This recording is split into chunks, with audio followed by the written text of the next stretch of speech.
বন্দেয়ং শীঘ্র শ্রীযুত পদকমলং শ্রীগুর বৈষ্ণবাংশ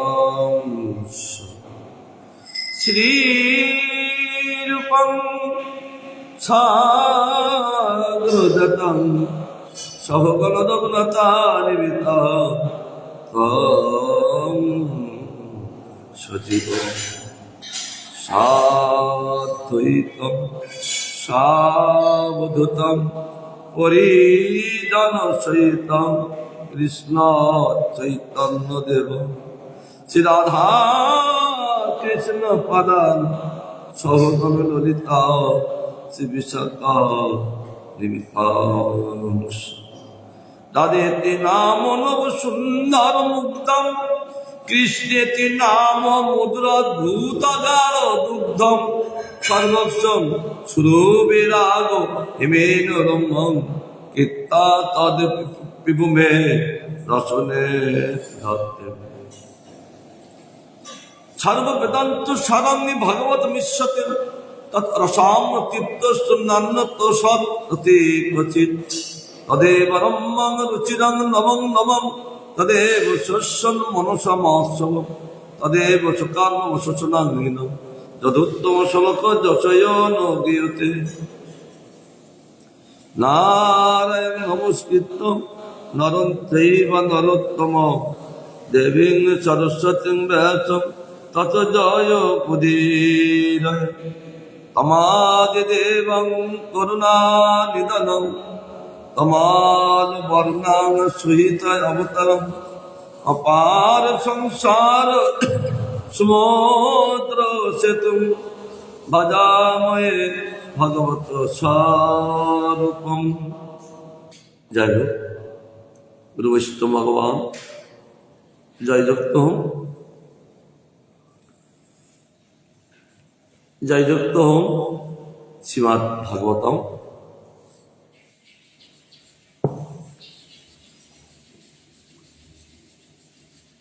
আমাদের আস্বাদন চলছেন তৃতীয় স্কন্ধ ভগবানের ডানে উরু, ভগবানের সেই ডানে উরু স্কন্ধের সেখানে কি কি তার লীলা আছে, কি কোন অঙ্গে কি তিনি লীলা করেছেন, সেখান থেকে কি কি প্রকাশিত করেছেন, সেটা ভগবান গান করেছেন ব্রহ্মার কাছে। ব্রহ্মা সেই বিষয়টা সুন্দর করে বিস্তারিত করে, যারা বেশি বুদ্ধিমান হন, মেধাবী হন, তাদের কাছে বেশি বিস্তারিত বলতে হয়। যারা বেশি মেধাবী না, তাদের কাছে বিস্তারিত বলতে হয়। একটু ব্যাখ্যা করে বলুন না, বুঝতে পারছি না। ব্রহ্মা এমন একজন,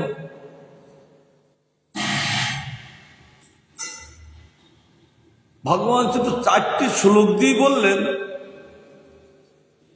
আর চতুর্থ শ্লোকের মধ্যে কি আছে? ব্রহ্মা তার চিত্রের ক্ষেত্রে যখন 4টি শ্লোক পড়লেন,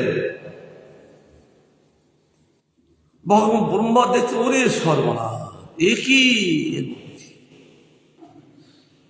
ওই 4টি শ্লোকের মধ্যে সব লুকায়িত ভাবে আছেন। ব্রহ্মা চিত্তে যখন গেল, শ্লোকের মধ্যে বেরোতে লাগলো। ব্রহ্মা তখন সেই শ্লোক থেকে বের করে করে বিস্তারিত করতে লাগলো। 4টি শ্লোক থেকে 18,000 শ্লোক ওই 4টি শ্লোকের মধ্যে ছিল, চতুর্থ শ্লোকের মধ্যে। কি ভালো ভালো বস্তুগুলো ব্রহ্মা প্রকাশ করলেন। যেমন ওম, ওমের মধ্যে এক অক্ষরের মধ্যে সমস্ত ভগবানের লীলাটা ভরিয়ে আছে। ওমকারের মধ্যে আছেন কি অকার, উকার, মকার, তিনটি অক্ষর লুকিয়ে আছেন বলে এক অক্ষরের মধ্যে ওম। এই জন্য যারা তপস্যা করেন তারা এরকম ওম বলার সঙ্গে সঙ্গে তারা সব সেইগুলি দেখেন যে অকারের মধ্যে কি আছেন, উকারের মধ্যে কি আছেন, মকারের মধ্যে কি আছে। অকারে কৃষ্ণ, মকারে রাধা, এই অকারে কৃষ্ণ, উকারে রাধা, মকারে এই পঞ্চবিংশতি জীব তত্ত্ব প্রকাশ করে রাধা গোবিন্দের লীলা ওর মধ্যে ঢুকিয়ে আছে। এই যে ওম বলার সঙ্গে সঙ্গে চোখের সামনে তাদের সব বস্তুগুলো প্রকাশিত হবে।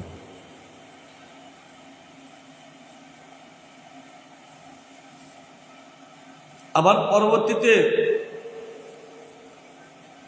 নারদকে বললেন, অতি প্রিয় অন্তরঙ্গ নারদ। নারদ এর আগে ব্রহ্মপুত্র হয়েছিলেন অন্য কল্পে, কিন্তু সেই জন্মে এই ভাগবত কথা বলেন। যখন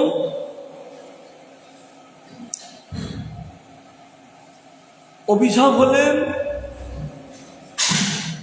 প্রথম ব্রহ্মা অভিশাপ দিলেন, আমার কথা শুনলে না, যা।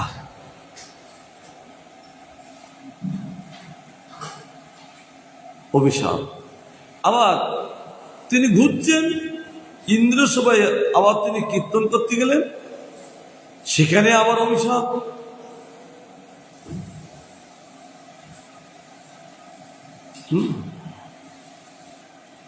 ইন্দ্র আবার অভিশাপ দিল, একদম দাসীর পুত্র হয়ে যাতে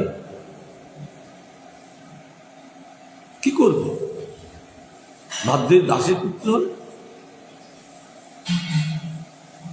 চিন্তা করতে লাগলেন যে আমার শুধু অভিশাপ আসছে কেন, কারণ পাঞ্চভৌতিক শরীরে অভিশাপ আসে, আত্মশরীরের কোনো অভিশাপ থাকে না। তার জন্য তিনি চিন্তা করতে লাগলেন, দুটো অভিশাপ, এরপরে আবার কত অভিশাপ। পরীক্ষিত মহারাজের তার অভিশাপ আসা, চিন্তা করতে লাগলেন না আজ যাতে অভিশাপ না আসেন, আমার সেই কার্য করতে হবে। এক অভিশাপে তার বিবেক খুলে গেল।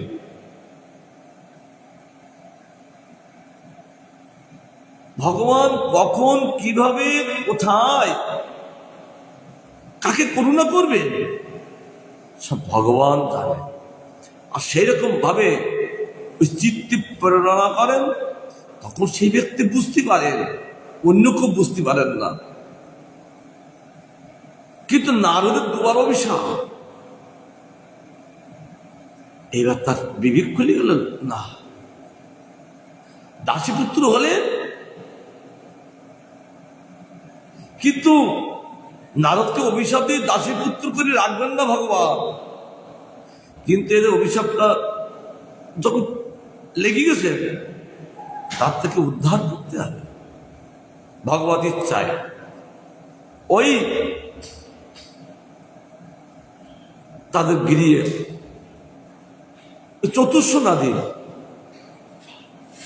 তীর্থ পর্যটন করতে করতে তাদের বাড়িতে গেল। আহা, সে বেদবাদী ব্রাহ্মণের ঘরে, সেখানে তারা অবস্থান করলেন 4 মাস কাল। আর সেখানে নারদ কি বললেন, বলো এই সাধুদের সেবা করো। তারা প্রসাদ পেয়ে গেলে তাদের উচ্ছিষ্টগুলো, পাতাগুলো ফেলে দেবে, জায়গাটা পরিষ্কার করে দিও। আর এই সাধুদের কাছে তুমি হরিকথা শোনো। সাধু কি করেন? যেখানে যান সাধুর হরিকথা নিয়ে জীবনযাপন করেন। হরিকথায় তো জীবন।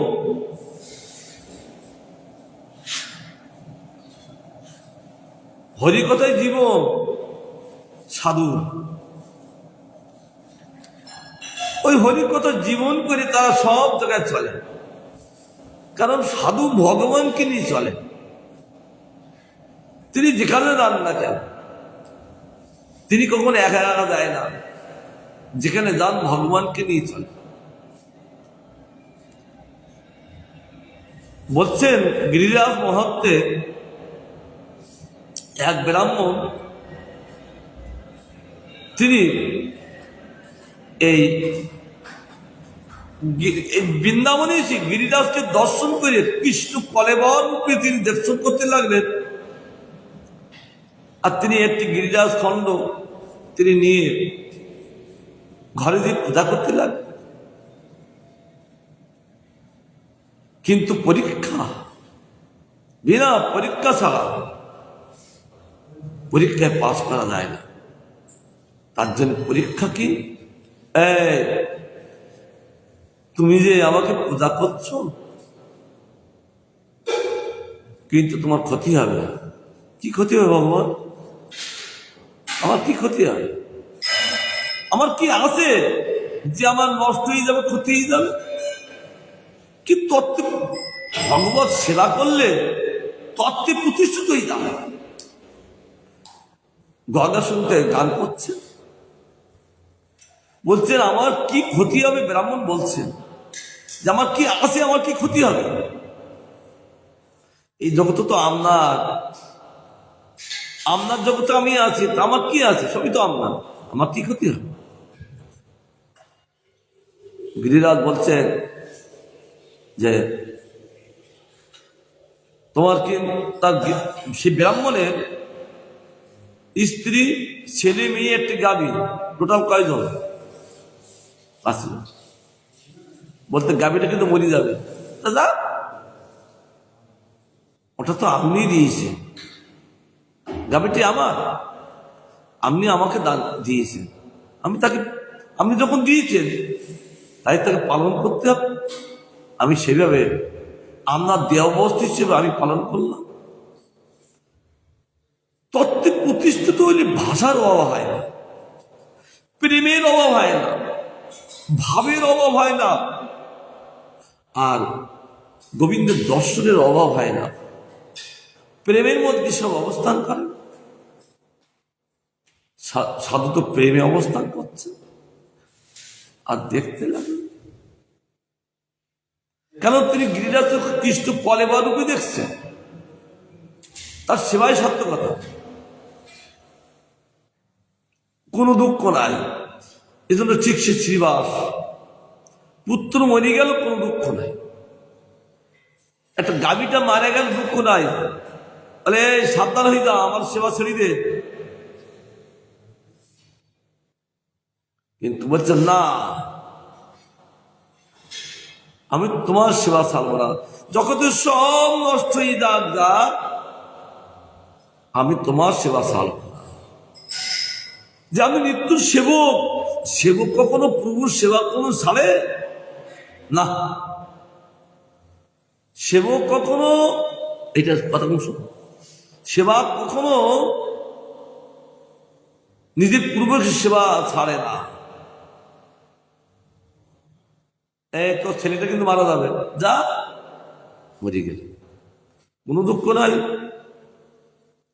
চোখের জলে তিনি গিরিরাজকে সেবা করে চলেছেন। মেয়েটা মারা গেল, কোনো দুঃখ নাই। এইবার তো স্ত্রী পালা, যা, কার স্ত্রী? কে দিয়েছে আমাকে? আপনি তো দিয়েছেন, আপনি নিচ্ছেন, আমার কোনো দুঃখ নেই। আমরা যে আপনি নিলে আমাদের খুব দুঃখ হয়। নিয়ে নিলেন, থাকলো কজন? কজন থাকলো? কি হরিকথা শুনে মরিস? সমস্যা বলতে হবে। থাকলো একা ব্রাহ্মণ।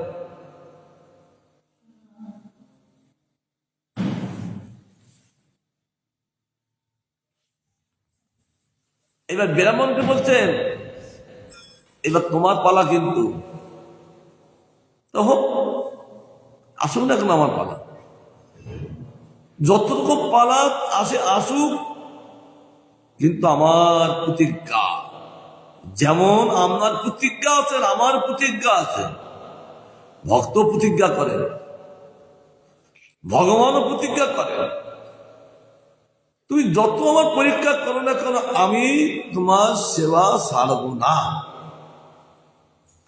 একই প্রেমিক ভক্ত, একই ভক্তদের ভাষা, আমি তোমার সেবা ছাড়ব না, আমার এই প্রতিজ্ঞা।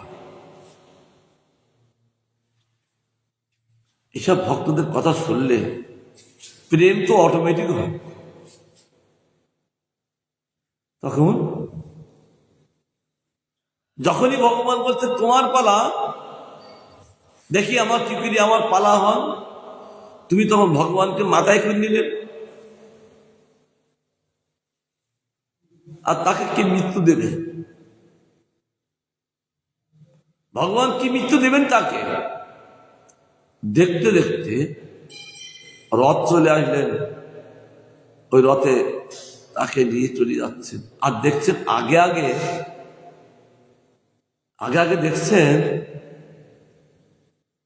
এখানটা দেখবেন, কথা শুনেনি মঙ্গল, বৈষ্ণব কথা শুনে মঙ্গল।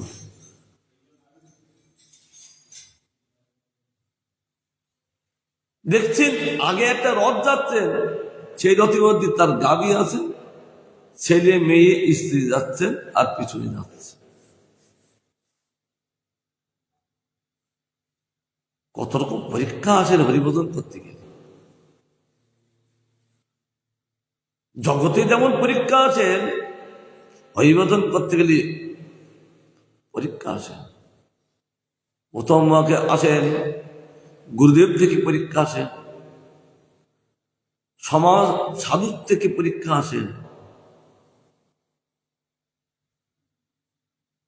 দেবতাদের কাছে পরীক্ষা আসেন। কারণ যারা এই ভজন করে গোবিন্দের কাছে যান, আর বলে আমাদের নিচের লোকে আছে, এরা আমাদের লোক ওভারটেক করি গোবিন্দ কাছে যাবে, যারা কি করে যায় দেখি, এই তারা হিংসা করতে থাকেন। কিন্তু একনিষ্ঠ ভক্ত হলে তাকে ফেলতে পারেন। আবার লাস্টে ভগবানের পরীক্ষা। তাই মনে করি যদি একটি লোকের এতগুলো যদি পরীক্ষা নেয় তো কি করে পাস করবে? হ্যাঁ, পাস করে, তাহলে গোবিন্দনিষ্ঠ, গোবিন্দনিষ্ঠ এত তারা অনায়াসে পাস করে, সব জায়গায় পাস করে যায়, কোন জায়গায় ফেল করে না। কেন? বিনা পরীক্ষা ছাড়া তো রেজাল্ট পাওয়া যায় না। আর তিনি এমন রেজাল্ট করলেন, গোবিন্দ আমি তোমার কাছ থেকে 100 থেকে 100 নম্বর নেব। এরকম কিন্তু অনেক স্কুলে পড়াশোনা করা আছে না, তা প্রচুর মার্ক চলে তাদের, ওই পড়ার মধ্যে মজিয়ে যায় তারা, আর তখন তার বস্তুগুলো বুঝতে পারেন, ভালো পড়াশোনা করেন, পরীক্ষা দেন। এই হরিবোধনের মধ্যে যারা মজি যায় তাদের যত পরীক্ষা আসুক না কেন সব পরীক্ষা ফেল বেরিয়ে যায়। ভগবানের পরীক্ষার মধ্যে ফেল বেরিয়ে যায়।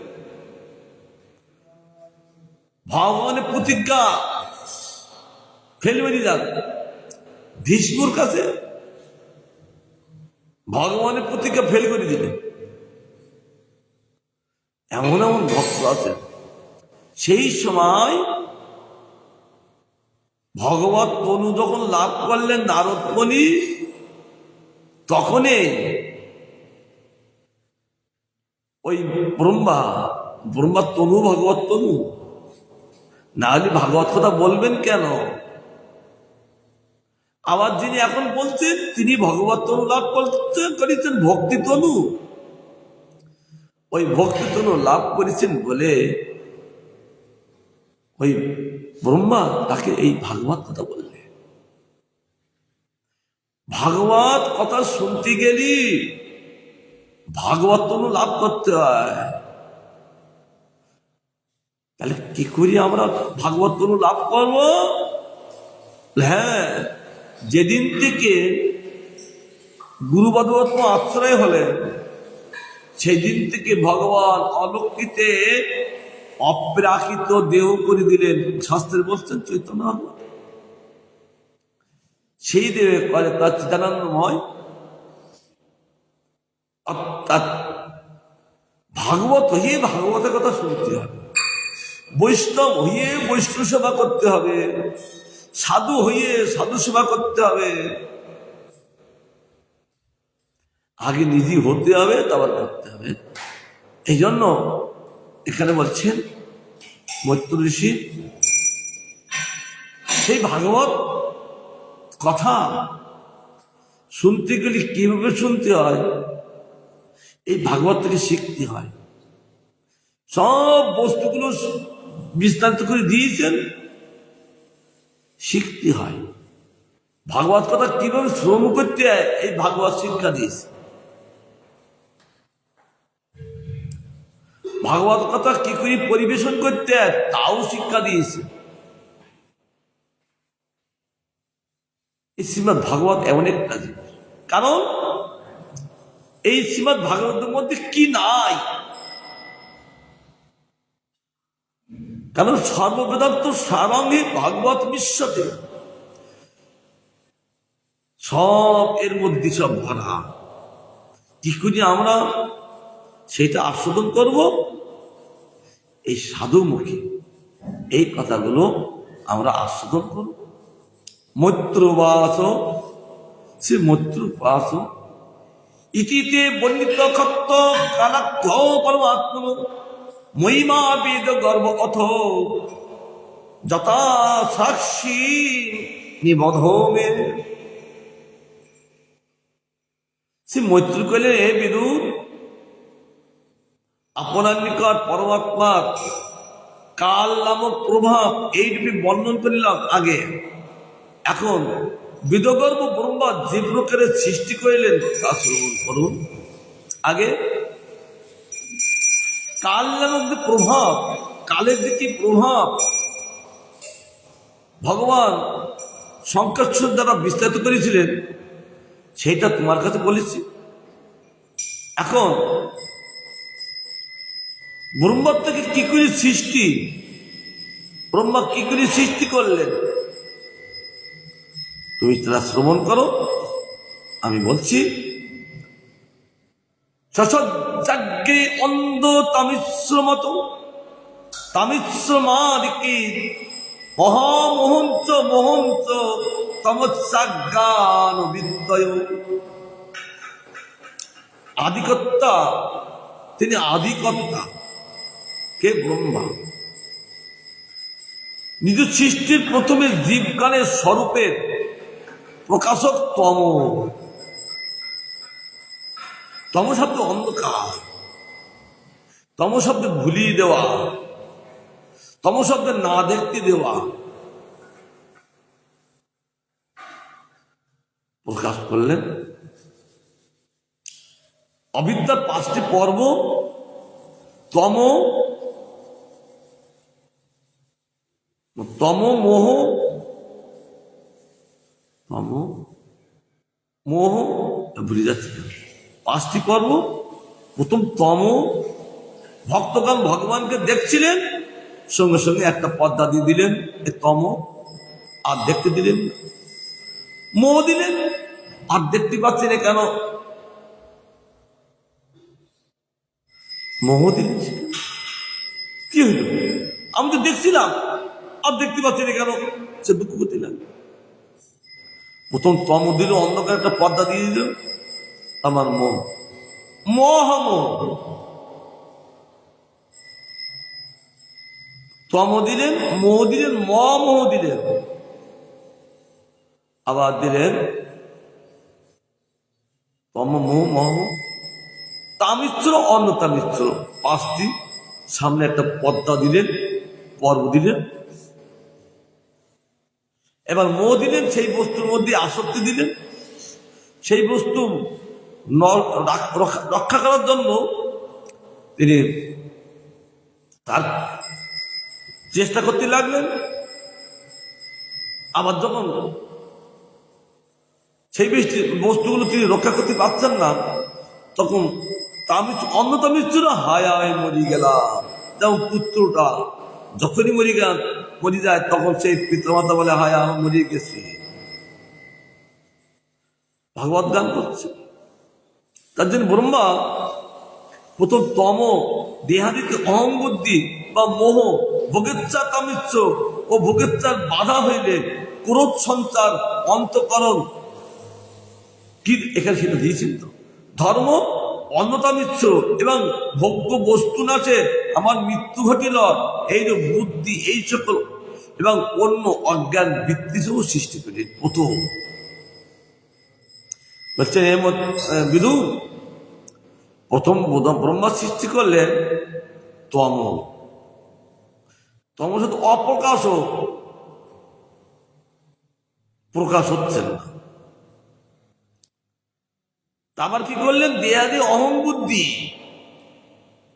ও কি করে আমি সব করি। আচ্ছা, এইগুলো সৃষ্টি না করলে আমাদের কিন্তু ভালো ছিল না, এগুলো দিয়ে তো আমাদের তো লস হয়ে যাচ্ছে। কিন্তু প্রয়োজন আছে, যেহেতু কালের যে গতিগুলো শুধু বলতে হবে, নাহলে সৃষ্টি ভালো হবে না। অহং বুদ্ধি দিল, সব আমি করি। এইবার সেই অহং বুদ্ধির দ্বারা জিনিসগুলো রাখতে দিলেন কি ভোগের বস্তু, সেখানে রাখতে দিলেন। এইবার তার মধ্যে মোহ দিলেন, আসক্তি দিলেন, যদি এই বস্তুগুলো নষ্ট না হয়। কি করি সেটা রক্ষা হবে, বারবার ঘুম বন্ধ করিয়ে তিনি ওই রক্ষা করতে যান। আবার কেউ নিয়েছি নাকি, আবার দেখেন না, ঠিক আছে। মোহর এমন একটা ভোগের চাপ,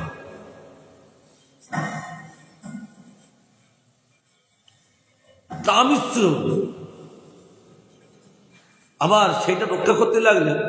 তামিত্র শব্দ অর্থ হইল সেটা কেউ যদি নিতে আসেন, সেটা বাধা প্রাপ্ত। এই নেবে না, ওটা আমি কষ্ট করে করেছি, তুমি নেবে কেন? শোনেন না, তখন ক্রোধ সঞ্চার, ক্রোধ কি দিলেন। যখন ক্রোধ দিলেন, তখন তার সঙ্গে ঠেলাঠালি চলতে লাগলেন, মায়ের পিঠে হতে লাগলেন। আমার বস্তু তোকে দেব কেন, লড়াই করতে লাগলেন। আর অন্তঃকরণ ধর্ম অন্যতমিচ্ছিল, যখন তিনি লড়াই করি পারলেন না, ক্রোধ করি পারলেন না, নিয়ে গেলেন। এবার বলছেন আমার মৃত্যু হয়ে গেল, আমি এত সুন্দর করে আমি রেখেছি, আমার মৃত্যু হয়ে গেল। এটা নিয়ে নিল। এইরূপ বুদ্ধি, এই সকল এবং অন্যান্য অজ্ঞান বৃত্তি সৃষ্টি করেছেন। এইরকম বুদ্ধি দিলেন। তাহলে কি কি দিলেন? প্রথম একটা পর্ব দিলেন তম, মোহ, মম, তামিত্র, অন্যতামিত্র। এই 5টি পর্ব আমাদের সামনেও আছে। নাহলে আমার ডাইরেক্ট সে ভগবানকে দেখছি না, ডাইরেক্ট সে লীলাকে দেখতে পাচ্ছি না, সাধু হইও দেখতে পাচ্ছি না। সাধু হলে হবে না, সাধু সাজলে হবে না, পুরো সাধু হতে হবে। তখন ভগবান বলছেন এই পর্দাগুলো আমি সরিয়ে দেবো, আর তুমি আমাকে দেখতে পাবো।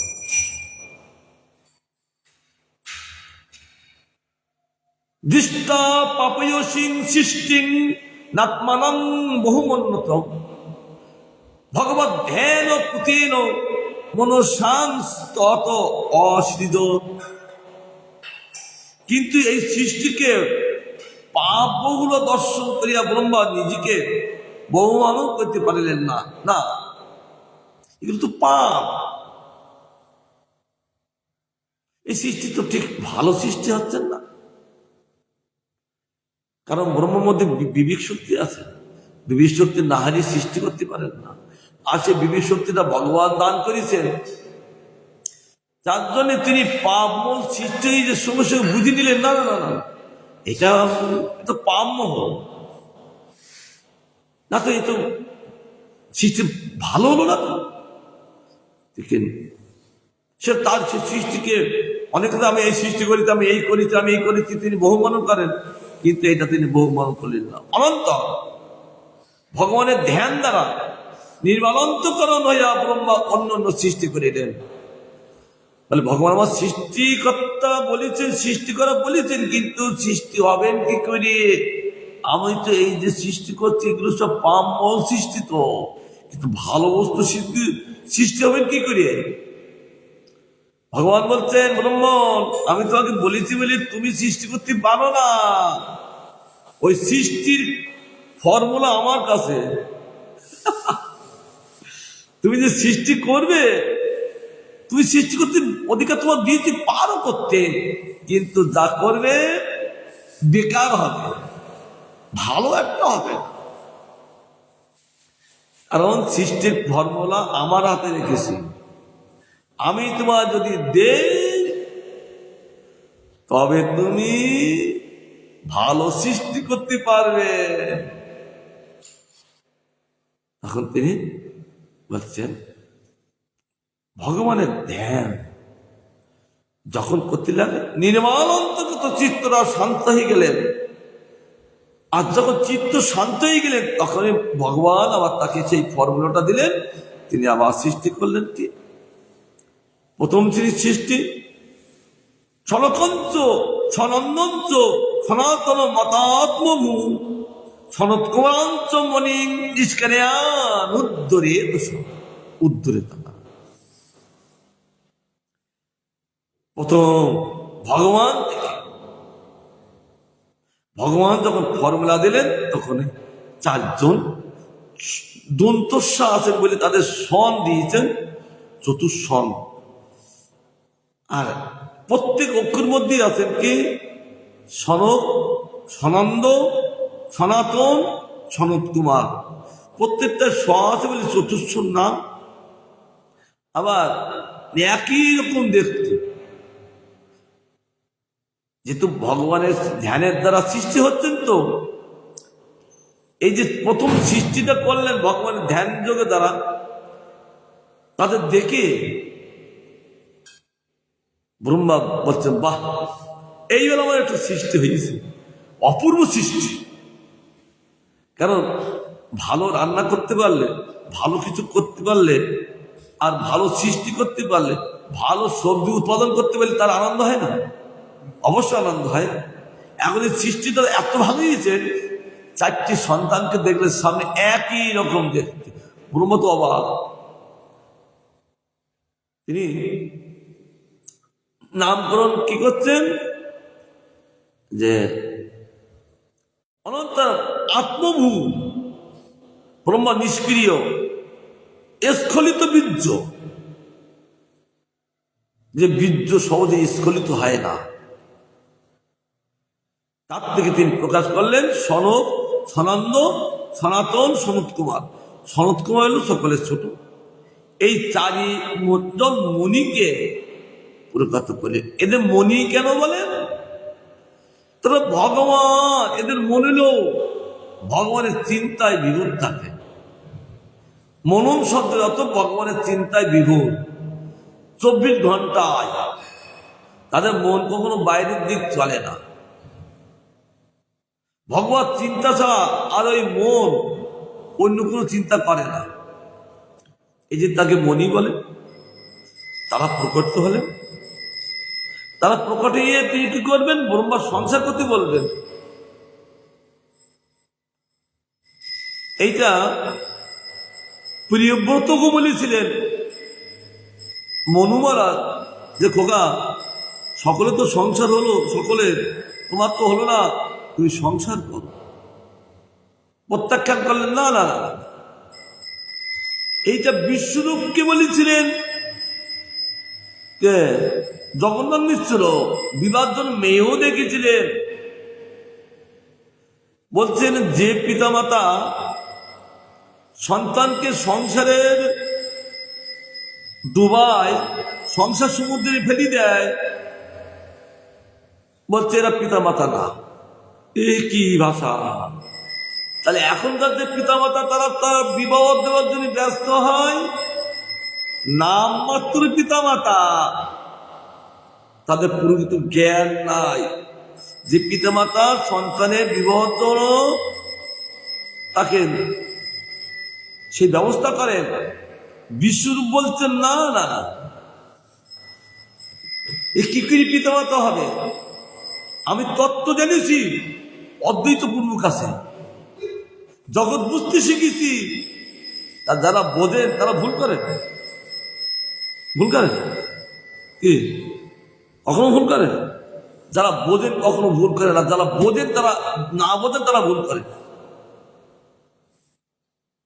বলতে তাহলে আমার এদের কাছে থাকা উচিত নয় যে এই পিতামাতা তো এটা সংসারের সমুদ্রে ফেলি দেয়, উঠবেন কি করে? পিতামাতা তুলতে পারে না।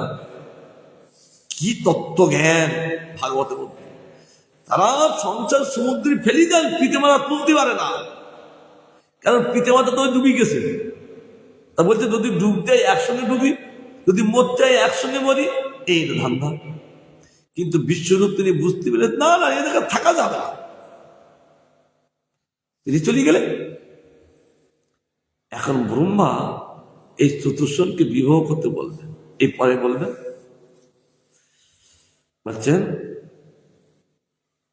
এক্ষুনি বলবেন, তান ভাবাসে শম্ভু পুত্র প্রদাসী যত পুত্রকা তন্ময়ন মোক্ষ ধর্মন বাসুদেব পরায়ণ।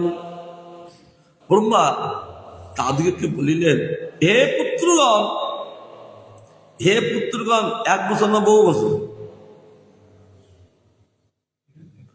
হে পুত্রগণ, 1 বছর না বহু বছর? হ্যাঁ, বহু বছর। হে পুত্রগণ, তোমরা পূজা সৃষ্টি করো, কিন্তু মোক্ষ ধর্মনিষ্ঠ বাসুদেব পরায়ণ সনক সনাদি ঋষিগণ সে পূজা সৃষ্টি রূপ অভিলাষ করিলেন না।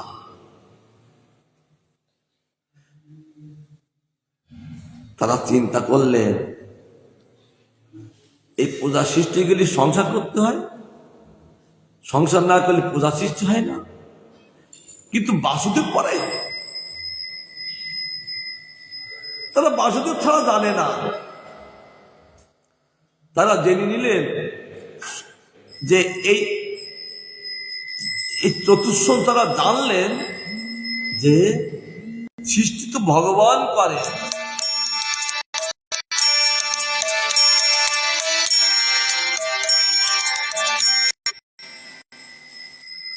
বলতে সৃষ্টি তো ভগবান করে, আর সেটা আমি কেন করতে যাচ্ছি? তো ভগবানের কাজ। কত বাসুদেব পরায়ণ হলে বুদ্ধি এত স্বচ্ছতা হয়ে যায়, ওই বুদ্ধির মধ্যে ময়লা মোটে আসে না। যেহেতু ভগবান পরায়ণ হলে, বাসুদেব পরায়ণ হলে ওই বুদ্ধির মধ্যে কখনো ময়লা ঢোকে না। আমাদের তো বুদ্ধির মধ্যে ময়লা ঢুকে যাচ্ছে, চিত্তির মধ্যে ঢুকে যাচ্ছে।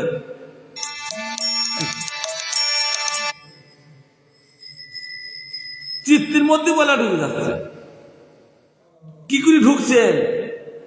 কিন্তু তাদের মধ্যে, তার মধ্যে বাসুদেব পরায়ণ না। আমরা বাসুদেব পরায়ণ হলেই ময়লা ঢুকবে। এদের যখন চিত্তরা বাসুদেব পরায়ণ হলো, বুঝতে পারলেন না না না না, ইনি আমার কি করে পিতা হবে না? পিতা সৃষ্টি করতে বলতেন কেন আমাকে? আমি কি সৃষ্টি করতাম? সৃষ্টিকর্তা ভগবান, তাহলে আমি কেন সৃষ্টি করতে যাচ্ছি? আমার কর্তব্য হচ্ছে ভগবানের সেবা করা। এবং যারা বোঝেন না তাদেরকে তত্ত্বে প্রতিষ্ঠাতা করা। জয় হোক। যারা বোঝেন না তাদেরকে তত্ত্বে প্রতিষ্ঠিত করা, যারা অতত্ত্ব তাদেরকে তত্ত্বে প্রতিষ্ঠিত করা, গোবিন্দেরকে জানিয়ে দিয়ে তাদেরকে ভগবত ধামের পাশে পাঠাই দেওয়া। যারা সাধু হইয়ে ওই সন্তানকে বিবাহ দিচ্ছেন, সাধু হইয়ে, তিনি সাধুই না, ভাগবত গান করছে।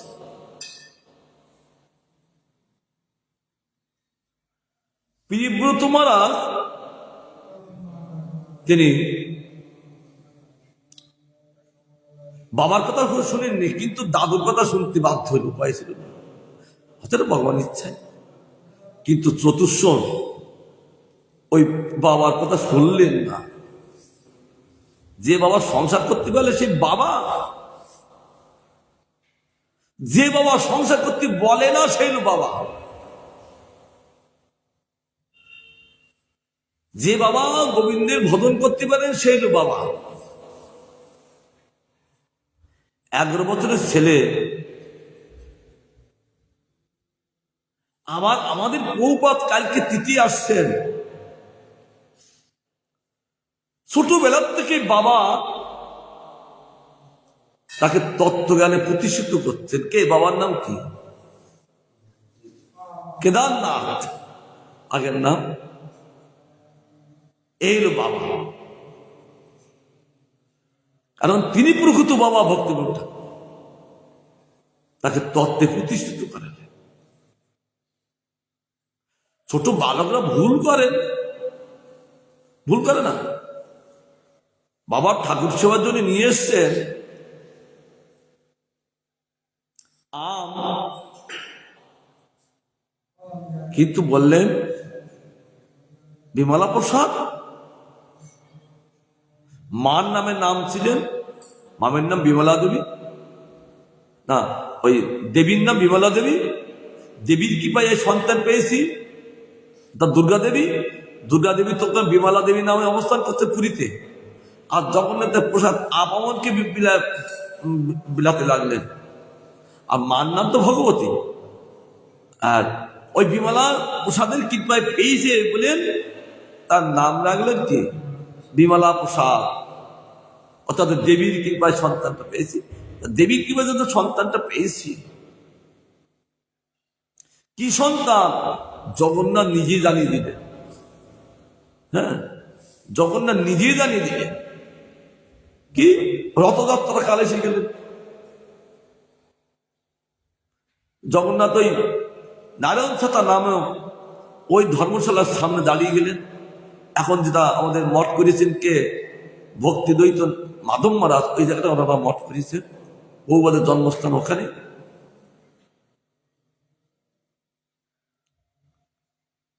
রথ দাঁড়িয়ে গেলেন, পাণ্ডারা অবাক।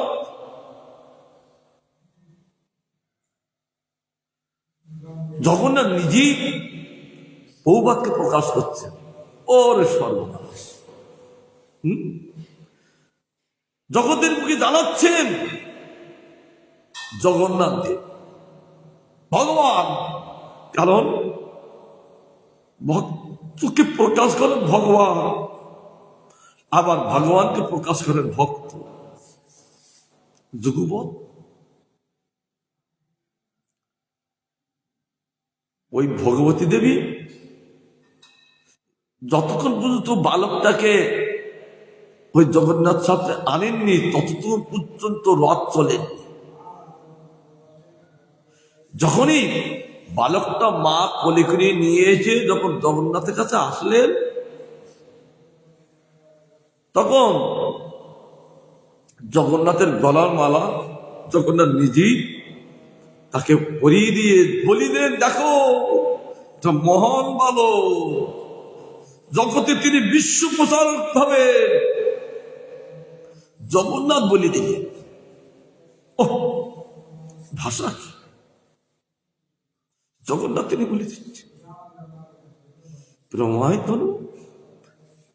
ওই বালক মায়ের কোলে এরকম তাকিয়ে আছে জগন্নাথ, জগন্নাথের আশীর্বাদ, আবার পান্নারা আশীর্বাদ।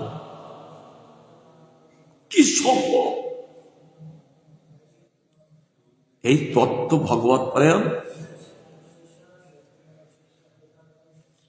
এই চতুর্শ ভগবত পরায়ণ তারা যখন তারা বাবার কথায় অভিলাষ করিলেন না,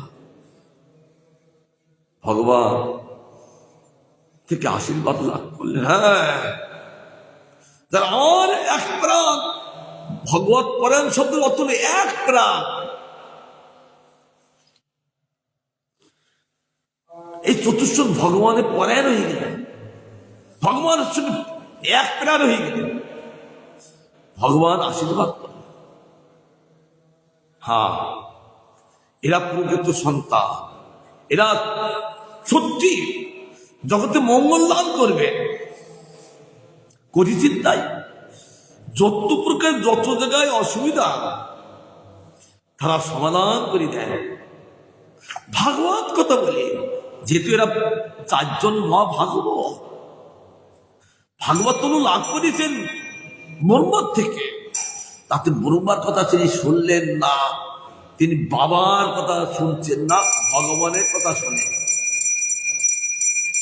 কারণ শাস্ত্রের যে কথাটা তিনি প্রতিফলিত করেছেন, তমেব মাতা পিতা তমেব, তমেব বন্ধুস্ব সখা তমেব, তমেব বিদ্যা দ্রবিণং তমেব, তমেব সর্বং মম দেব দেব। এই গীতার কথাটা তিনি প্রতিফলিত করেছেন এই চারজন। তো ভিতরে কি হরিকথা বলে? কারণ যদি পিতা হয়, আপনি আমার পিতা, আমি এই জগতে আমার কোন পিতা দেখছেন না, আপনি আমার পিতা। এই জন্য ব্রহ্মার পিতা তিনি বহুমানন করলেন না, জগৎ পিতা গোবিন্দকে তিনি বহুমানন করলেন। আর তারা ভাগবত পরায়ণ বিচারণ করতে লাগলেন। তারা এখনো আছেন, তারা এখন ঘুরছেন, একই রকম বয়স, জন্মই যে সত্য যুগে, এখন চলছে কোন যুগ? কলি যুগ। তাহলে কত বয়স হয়ে গেল? তো কত বয়স, কিন্তু একই রকম বালক। কুমার, কুমার শব্দে বালক, 5 বছর বয়স। কুমারকে 5 বছর বয়স বললাম। কুমারের ব্যাখ্যা করেছেন, কুমার আসৎপ্রাজ্ঞ ধর্মন ভাগবত দিয়ে দুর্লভম মানুষ ধর্ম ততপ্য ধর্মোত্তম। 5 বছর কাল থেকে হরিভজন করতে হয়, কুমার কাল। তাহলে তাদের 5 বছর বয়স এখনো। যাই হোক, যাই চতুর্শন কি, তাদের 5 বছর বয়স একই রকম করতে লাগলেন। তারপর অবধ্যাত সতীর এবং প্রত্যাখ্যাত অনুশাসনে ক্রোধং দুর্বিসংজাতং চক্রমে। আজ্ঞা লঙ্ঘনকারী পুত্রগণ প্রত্যেক এই রূপ অবমানিত হয়। পিতার কথা না হলে পিতা আবার অপমানিত হন। আমার পুত্রী আমার কথা শুনছেন না, কিন্তু এই পুত্র তোমার কথা শুনবে কেন? তুই তো তাদের সংসারে ডুবাচ্ছ। বিষ্ণুদেব যেমন পিতা মাতার কথা শুনিনি, বেরিয়ে গেলে সন্ন্যাসী। আর এই ভাগবত গান করছেন, সেটা তো চৈতন্য ভাগবতের। আর শ্রীমৎ ভাগবত গান করছে, তারা বাবার কথা শোনেনি, তাতে বাবা দুঃখ। হায় হায়, এই পুত্রদের আমার উৎপাদন করে লাভ হইল কি? যে পিতার কথা শোনে না। বলছেন আমার কথা লঙ্ঘন করল, এই অভিমানিত হয়ে যায়। ব্রহ্মা দুর্বিষহ ক্রোধ উৎপন্ন হইল, যে ক্রোধ কখন স্বয়ং করা যায় না। আমি বলি ব্রহ্মার কিন্তু হাই প্রেশার হয়নি, এই জগতে হলে কিন্তু হাই প্রেশার হতো। নন্দগ্রামে আমাদের গুরু মহারাজ বড় গুরু ভাই আর একজন তিনি ভক্তিদায় বনদেব গোস্বামী মহারাজের শিষ্য, তার নাম হইল কি, ভুলটা নামটা ভুলে গেছিল, এই বোঝের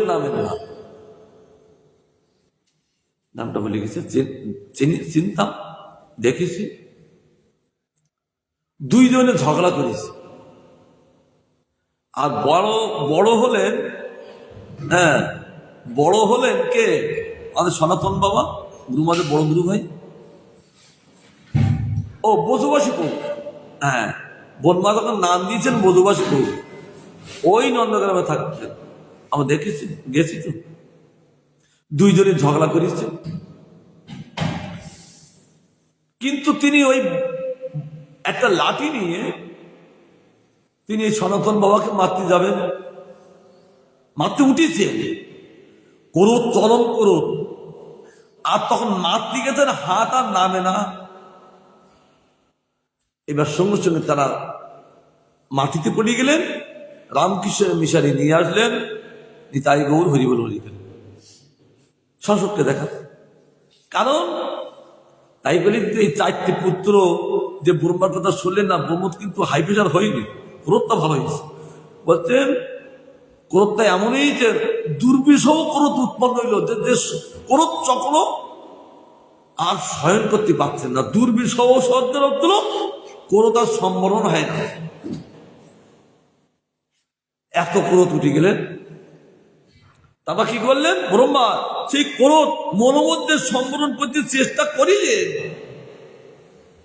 কিন্তু পাচ্ছেন না। তিনি সম্বরণ করতে ইচ্ছা করলেন, তথাপি সেই সম্বরণটা করতে পারছেন না। তারপর কি করছেন, ধ্যানি গজ্জমানপি ভ্রমর মধ্যাৎ উদাপতে সদ্য অদাত তন্মন্য কুমার নীল লোহিত। দেখুন, বুদ্ধির দ্বারা সম্বরণ করিলেও সেই ক্রোধ প্রতি ব্রহ্মার ভ্রুযুগল হইতে সেই ক্রোধ ব্রহ্মা তিনি বুদ্ধির সহিত তিনি সম্বরণ করলেন, কিন্তু সম্পূর্ণ সম্বরণ করতে পারেননি। কি করলেন, সেই ক্রোধ ব্রহ্মার গুরু ফেটে উঠে গেল, এত প্রবল দুর্বিষহ ক্রোধ, তিনি বুদ্ধির দ্বারা সম্বরণ করেও সেটা ব্রহ্মা পারলেন না।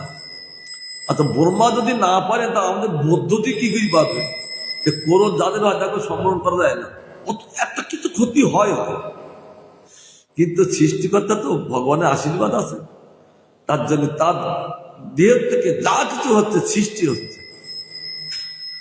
গুরুযুগল হইতে নির্গত হইয়া নীল লইত কুমার রূপে সমুদ্ভূত হইল। ওই কুমারের নাম নীল লোহিত কুমার। সৃষ্টি হলেন কি, নীল লোহিত, অর্থাৎ মহাদেবের সৃষ্টি হলেন ওই ভুরু থেকে, ক্রোধ থেকে। যার যেখান থেকে সৃষ্টি তার সেই ভাবটা প্রকাশ হয়। ব্রহ্মার ক্রোধ থেকে সৃষ্টি হইলে শিবের মধ্যে প্রচুর ক্রোধ সেখানে থাকে। সৃষ্টি যার যেমন জন্ম তার ভাবটা তেমনি থাকে তার সন্তানের মধ্যে। মায়ের থেকে যান, বাবার থেকে যান, তিনি সমুদ্ভূত হইল, হয়ে কি করতেন, সবাই রুরুদ দেবানান পূর্বজ ভগবান ভদ্র ভব নামানি কুরুমে ধাত স্থানানি জগৎগুরু। সে নির্ণয়িত দেবতায় দেবগণের পূর্ব এবং শক্তিশালী, তিনি ব্রহ্মার সঙ্গে রোধনপূর্বক বলিতে লাগিলেন, হে বিধাত, হে জগৎগুরু, আমার নাম ওই স্থানসমূহ নির্দেশ করিয়া দিন। সেই রুদ্র বলছেন যে এ ভগবান, হ্যাঁ এ বিধাত, আপনি জগৎগুরু, আমার কি নাম আমাকে দিন, আর আমার স্থান দিন, সেখানে বসে আমি ভজন করব। ব্রহ্মাকে তো বললেন, ব্রহ্মা বলছে ইতি তস্য বস পদ্ম ভগবান পরিপালায়ন অব্যাদ ভদ্রেয়া বাসা মা অধিষ্ঠৎ করমিতে। পদ্মদেবী ব্রহ্মাও তার ওই বাক্য প্রতিপালন পূর্বক সান্ত্বনা বাক্যে বলিলেন, যখন কাঁদছেন, বৎস, পুত্রকে বাৎসল্য থাকে, তাই রোদন করিও না, তোমার এই বাঞ্ছা পরিপূর্ণ করিয়া দিতেছি, তুমি একদম রোদন করো না, তোমার যে অন্তরে বাঞ্ছা আমি পরিপূর্ণ করিতেছি, তুমি চুপ করো। যেমন পিতামাতা শান্ত দেয় পুত্রকে, খোকা তুই চুপ কর, আমি তোকে এটা দেব, চুপ কর।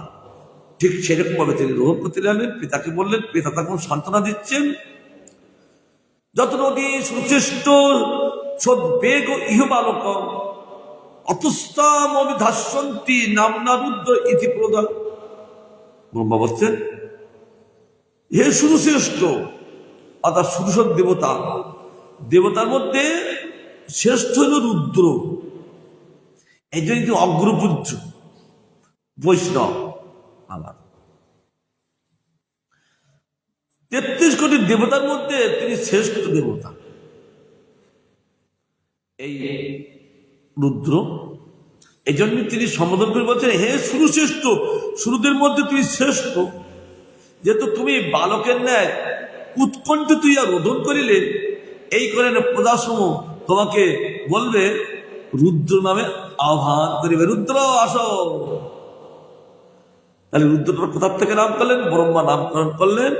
এই জন্য তুমি রোধন করেছিলি, তো তার রোধন থেকে তোমার নাম থাকবে রুদ্র। এই জন্য এই রুদ্র কখনো কখনো রোধন করে, এই দশম স্কন্ধে বলবেন 89 শ্লোকে তিনি ওই বিকাশকে বধ দিতে যাই, সে তো বিপদে পড়ে গেছিলেন। তারপরে তার রোধন কথা শুনি, এ ভগবান আমার এই মতো অবস্থা কে রক্ষা করবেন? কান্তি লাগবে যে রোধন সংকটটা তাকে প্রকাশ করবে। তখন ভগবান একটা অপূর্ব ব্রহ্মচারী রূপ ধারণ করে ওই বিকাশলীর কাছে আসলেন, শকুনি পুত্র। আবার ভগবান তাকে আমার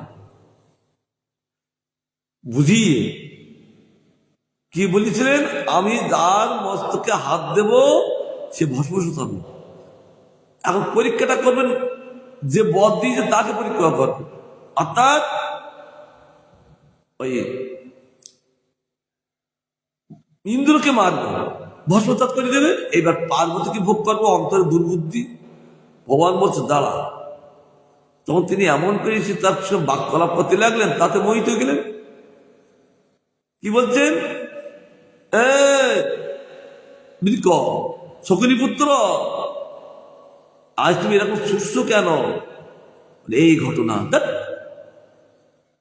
ওটা পাগল ভোলানাথ ৬০ বছর মেঘি থাকেন, ওর অভিযোগ কোনো কাজ করে নাই। আমরা তো ওকে বিশ্বাস হয় না। এক কাজ করে দেখো, তার মাথা আর তোমার মাথা মাথা মাথা, ওই হাতটা তোমার মাথায় দিয়ে পরীক্ষা হবে। ভগবান এমন মোহিত কথা বললেন, তাই তো ওই শিবের মাথা মাথা, আমার মাথা মাথা। হ্যাঁ, এই ছেলেটা বালকটা ঠিক বলেছে। আবার চিন্তা করছেন, যদি কাজ হয়, যদি কানেকশন থাকে, তিনি এরকম করছেন, এরকম করছেন, এরকম করতে, এরকম করতে করতে ভগবত ইচ্ছা যখন হাতে নিজে ভস্ম সাথে সেখানে তিনি রোধন করেছিলেন। তার জন্য ব্রহ্মা বলছেন, তুই রোধন করেছিলি বলে তোমার নাম কে? রুদ্র। তাহলে এই পর্যন্ত থাক, আবার কালকে আবার আস্বাদন করবো। চিহ্ন রেখে দিই, কত সময় হবে যে রুদ্রপূর্ণ নাম রিন্দেয়া না সূর্যেব বায়োরগ্নি জলম বহি সূর্য চন্দ্রস্থ তপস্যৈব স্থানানগ্রে কিতানিতে। সেখানে অনেকগুলো দেবতাদের নাম করছে। প্রথম হৃদয় প্রকাশ, ইন্দ্রিয় প্রকাশ, প্রাণ প্রকাশ, সব কি হবে সেটা আমরা কালে আস্বাদন করব। কালকে আবার 11 নম্বর শ্লোক থেকে আস্বাদন করব। তিনি প্রসন্ন হন। কৃষ্ণায় বাসুদেবায় হরয়ে প্রমাত্মনে প্রণত ক্লেশ নাশায় গোবিন্দায় নমঃ। জয় হোক গুরু বৈষ্ণব ভগবান, জয় যুক্ত আমাদের